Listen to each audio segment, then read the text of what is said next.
Hello, my friends. Welcome back to Hello Daily English. I am so happy you are here with me today.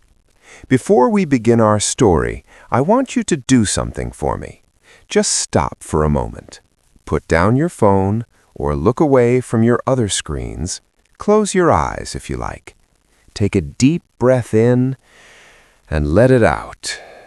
Relax your shoulders, clear your mind. Imagine a cold day in the middle of February. Outside your window, the winter wind is blowing. The trees are bare, without leaves. The sky might be a heavy, quiet gray. But inside, the feeling is very different. You walk into a shop, or perhaps a school or a home.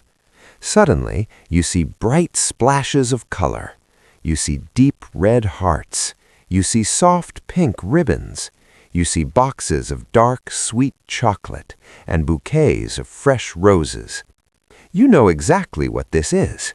This is Valentine's Day. It is a day known all over the world, in the United States, in the United Kingdom, in Japan, in Brazil. Almost everywhere you go, people know this date, February 14th. It is the day when we turn to our friends, our family, and our partners, and we say those three powerful words, I love you. But my friends, have you ever stopped to wonder why? Why do we choose this specific day in February? Why is the color red associated with love? Why do we send cards made of paper? Is this holiday just a trick created by big companies to sell candy and flowers? Or is there something deeper here? Is there a secret history hiding behind the chocolate hearts? Think about this for a moment. We follow traditions every year, but often we do not know where they come from. The story of Valentine's Day is not a simple fairy tale. It is like a great mystery novel. It is a story that is thousands of years old. It is a story filled with Roman emperors, wild festivals, brave priests, lonely prisoners, and famous poets.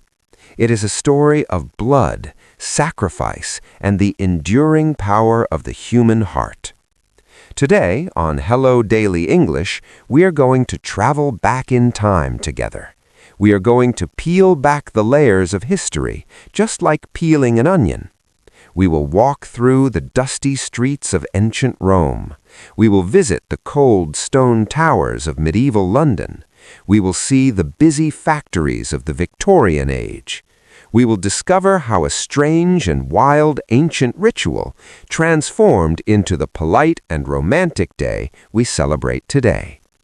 History is not just about dates and dead people. It is about feelings. It is about the things that make us human. So, are you ready to uncover the truth? Are you ready to hear the real story? Let us begin our journey. Let us go back, far back, to a time before the world we know today existed. Imagine we are in the city of Rome. But this is not the modern Rome of tourists and gelato. This is Rome 2,000 years ago. The city is a place of white marble temples and crowded, dirty streets. The air smells of wood smoke, spices, and the earth. It is the middle of February. The winter is ending, but spring has not yet fully arrived. The people are not buying cards. They are not thinking about romance in the way we do. They are preparing for a festival. This festival was called Lupercalia. I want you to remember that word, Lupercalia. This was not a gentle celebration. It was wild, it was chaotic, it was loud. The ancient Romans were a very superstitious people. Superstitious means they believed in signs, magic, and luck. They believed that evil spirits were hiding in the shadows. They wanted to purify their city to welcome the new life of spring. The festival of Lupercalia was held to honor a god named Lupercus, who protected the shepherds and their flocks of sheep. It was also linked to the legendary founders of Rome, two brothers named Romulus and Remus. The legend says these brothers were raised by a she-wolf in a cave. So, on February 15th, the ancient priests, called the Luperci, would gather at this sacred cave. They would sacrifice a goat and a dog. This sounds very violent to us today, doesn't it?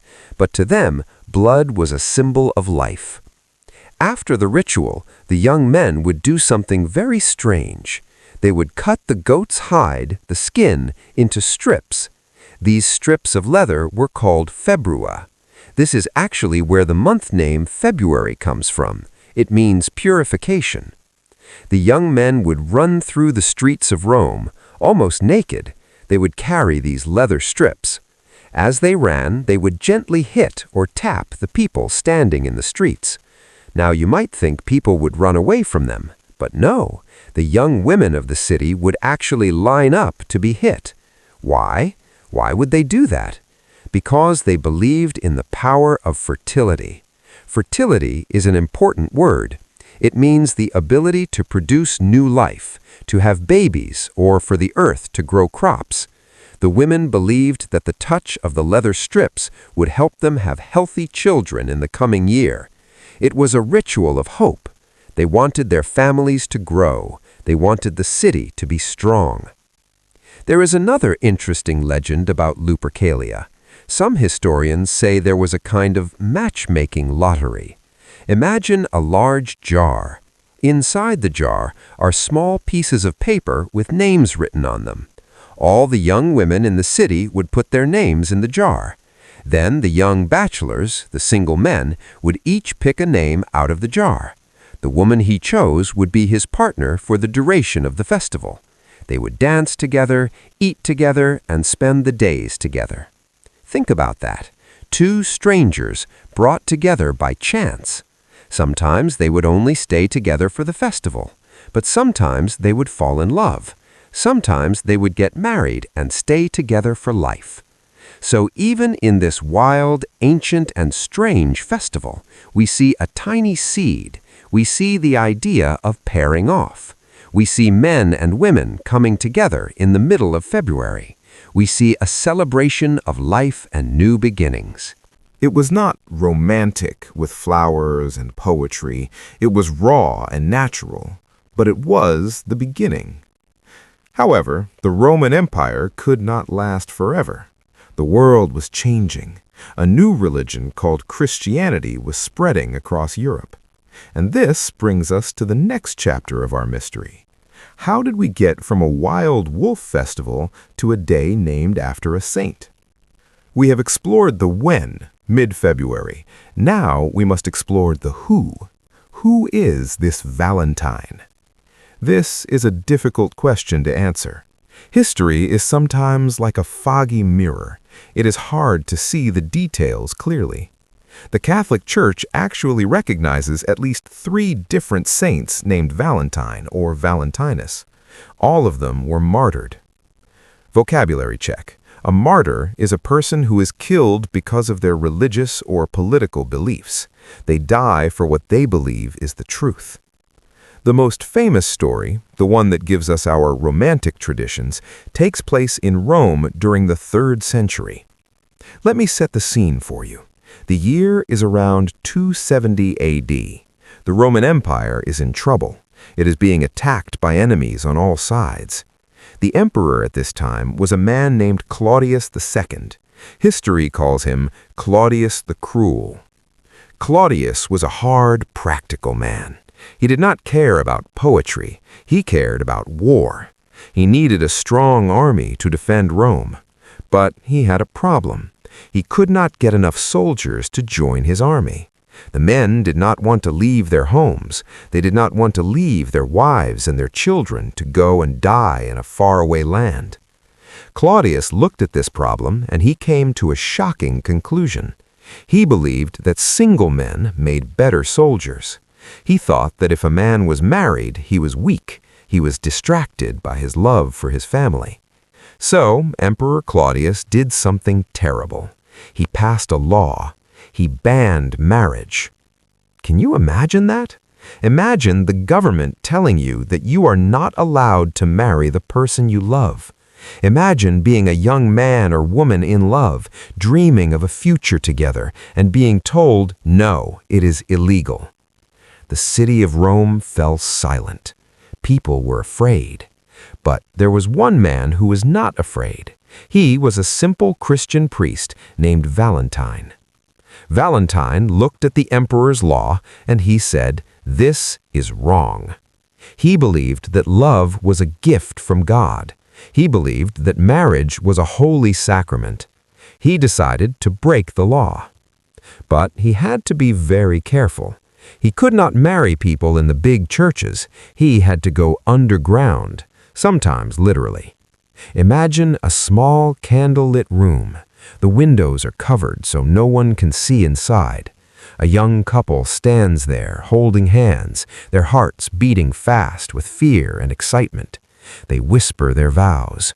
Valentine stands before them, blessing their union. He was a hero of love. He was fighting against a cruel system to bring people together. But in ancient Rome, secrets were hard to keep. Eventually, the emperor found out what Valentine was doing. The soldiers came for him. Valentine was arrested, dragged out of the church, and thrown into a dark, cold prison. This is where the story gets even more beautiful and perhaps a little tragic. Legends say that while Valentine was in prison waiting to be executed, he became friends with the jailer, the man who guarded the prison. The jailer had a young daughter who was blind. She could not see the flowers or the sunlight. Valentine was a man of great faith and learning. He spoke to the girl. He taught her about history, about nature, and about God. They formed a deep friendship. One legend says that Valentine, through a miracle of his stronger faith, restored the girl's sight. He healed her. On the day he was scheduled to die, February 14th, Valentine wrote a final letter to the girl. He wanted to say goodbye. He wanted to tell her to keep her faith. At the bottom of the note, he signed it with a phrase that would live forever. He wrote, "From your Valentine." Does that sound familiar? We still use that phrase today. Every time you sign a card, "From your Valentine," you are repeating the final words of a man who was about to die for love. Valentine was executed. He was beaten and beheaded outside the Flaminian Gate in Rome. It was a sad ending for a good man, but his death was not the end of the story. It was the spark that started a fire. Because of his sacrifice, Valentine became a symbol. He represented spiritual love. He represented the courage to stand up for what is right. Let's move forward in time. We are now in the 5th century, around the year 496 AD. The Roman Empire has fallen. The Christian Church is now the most powerful force in Europe. But there was a problem. The people still loved their old festivals. They still wanted to celebrate Lupercalia in the middle of February. They liked the energy, the feasts, and the celebrations. The church leaders did not like this. They thought Lupercalia was too wild, too pagan, and too unchristian. So a man named Pope Gelasius came up with a clever plan. He knew he couldn't just stop the festival. The people would be angry. Instead, he decided to rebrand it. He decided to replace the old pagan festival with a Christian one. He looked at the calendar. Lupercalia was on the 15th. The day Saint Valentine died was on the 14th.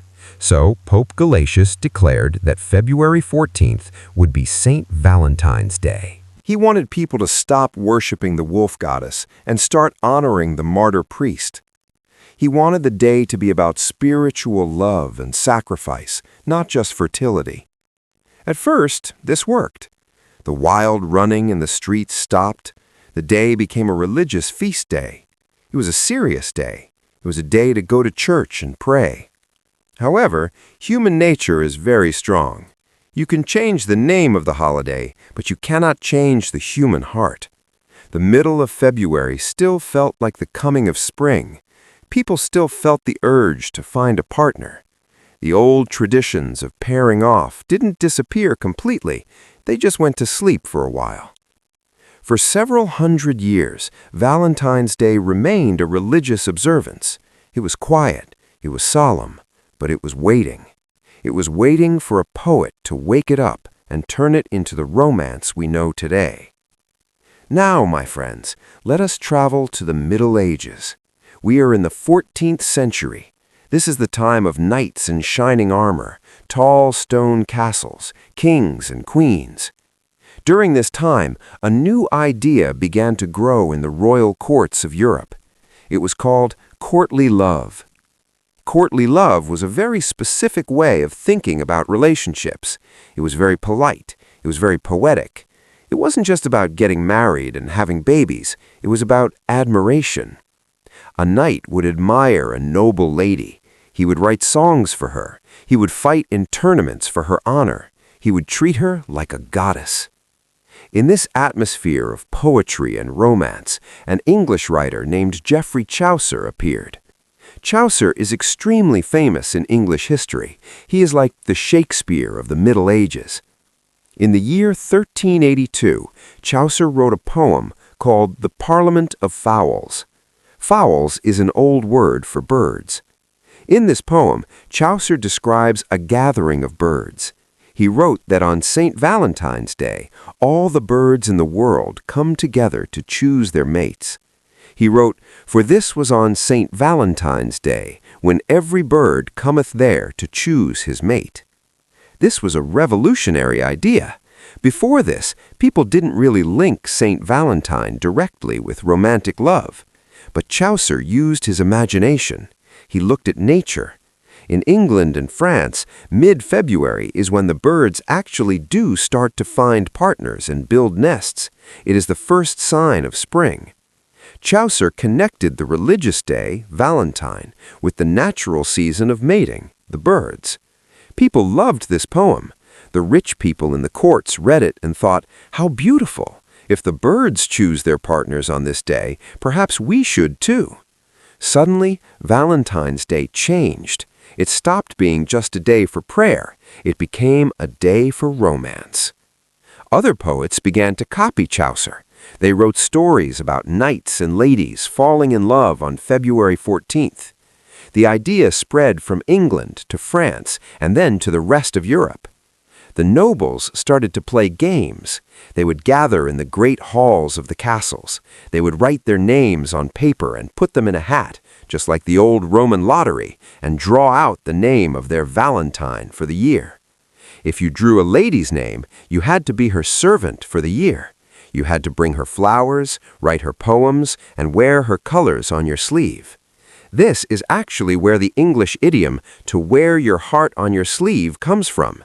It means to show your emotions openly. The knights would literally tie a ribbon given by their lady onto the sleeve of their armor. So, thanks to the poets, the day became soft, gentle, and romantic. But there was still one thing missing. How did they communicate their love? In the Middle Ages, there were no phones, no text messages, no emails. If you loved someone, how could you tell them, especially if they were far away? You had to write. This brings us to the history of the Valentine card. The oldest written Valentine that still exists today was written in the year 1415. It was written by a French nobleman named Charles, the Duke of Orleans. His story is very sad. Charles was a soldier.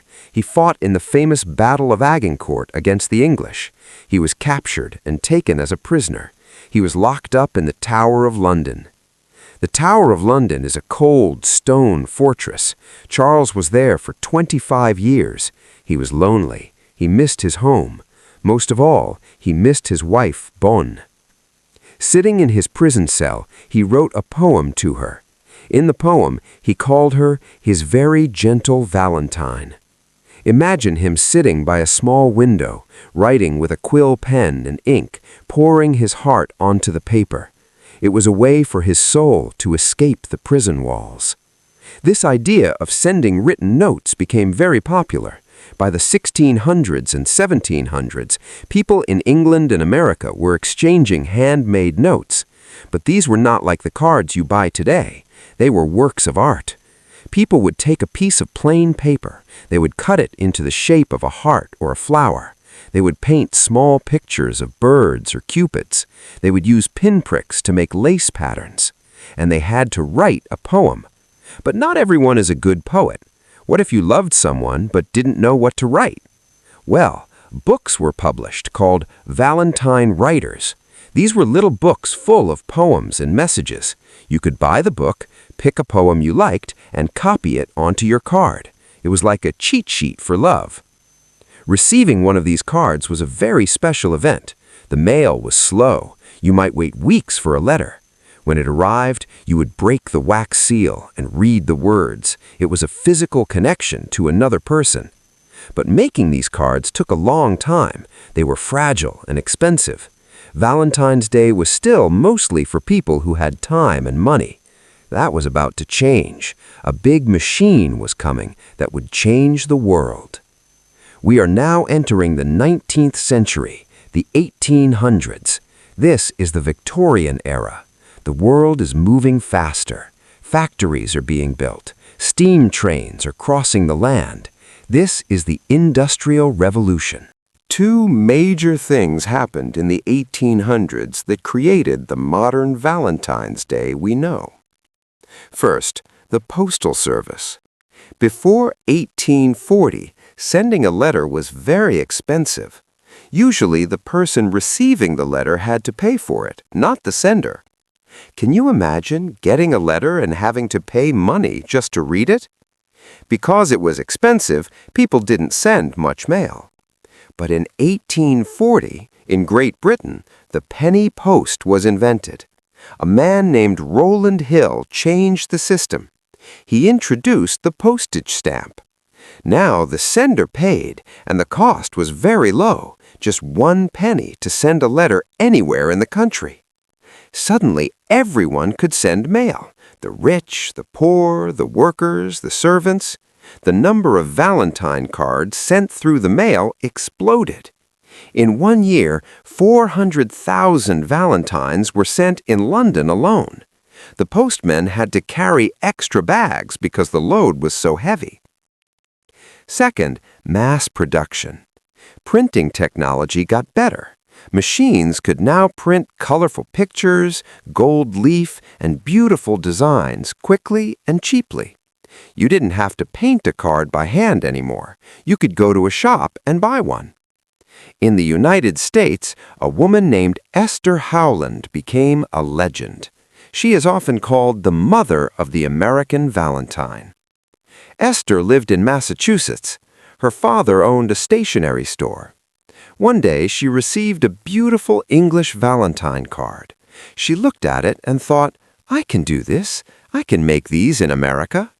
She started a business in her home. She ordered lace, paper, and pictures. She hired her friends to help her.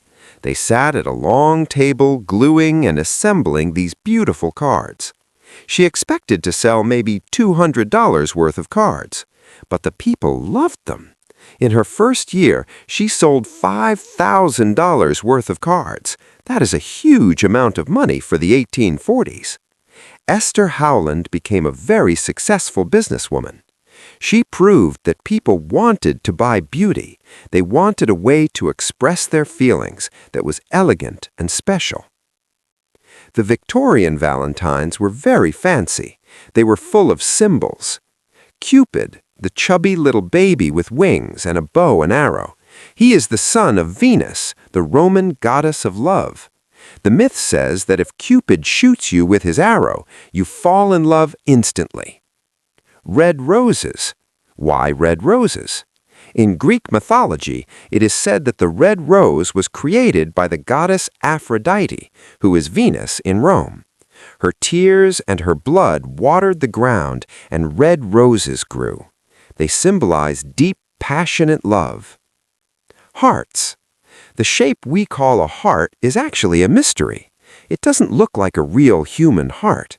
Some say it looks like the leaf of a plant or the shape of two swans kissing. But by the Victorian era, it was the universal symbol of emotion. But, my friends, I must tell you a funny secret about the Victorian era. It wasn't all love and kindness. They also had something called vinegar Valentines. These were anti-Valentine cards. They were mean. They were insults. If you didn't like someone, maybe a neighbor who was too loud, or a man who was annoying, you could send them a vinegar Valentine. These cards had ugly cartoons and rude poems. Millions of these were sold too. It shows that human nature has a sense of humor, even on a day of love. As we moved into the 20th century, Valentine's Day continued to grow. It became a giant industry. Chocolate companies like Cadbury created the first heart-shaped box of chocolates in the late 1800s. They realized that once you ate the chocolate, you could keep the beautiful box to store love letters. It was a marketing genius move. Jewelry stores joined in. Florists started growing millions of roses in greenhouses to be ready for February 14th. But what is fascinating is how this holiday traveled.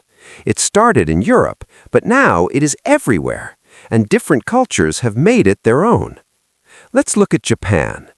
In Japan, Valentine's Day is a little different. On February 14th, it is the women who give gifts to the men. They give chocolate. But there are two types. Giri choco, obligation chocolate. This is cheap chocolate you give to your boss, colleagues, or male friends. It has no romantic meaning. It is just politeness. And honmei choco, true feeling chocolate. This is high quality, expensive, or homemade chocolate. You give this only to the man you truly love. But the story doesn't end there. Exactly 1 month later, on March 14th, Japan celebrates White Day. On this day, the men who received gifts must return the favor. They give white gifts, white chocolate, marshmallows, or jewelry, to the women. Now, let's look at South Korea. They have Valentine's Day and White Day just like Japan, but they added a third day. It is called Black Day, and it is on April 14th.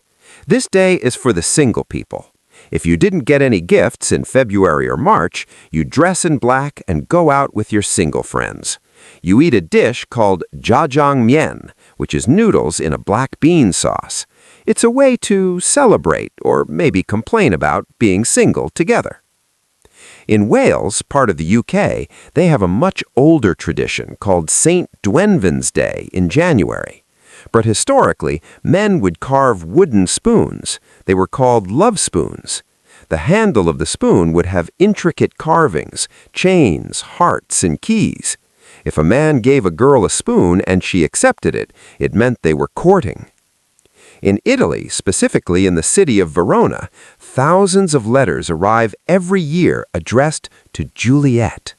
Verona is the city where Shakespeare's play, Romeo and Juliet, was set. Volunteers call themselves the Secretaries of Juliet, and they read and answer these letters about heartbreak and love.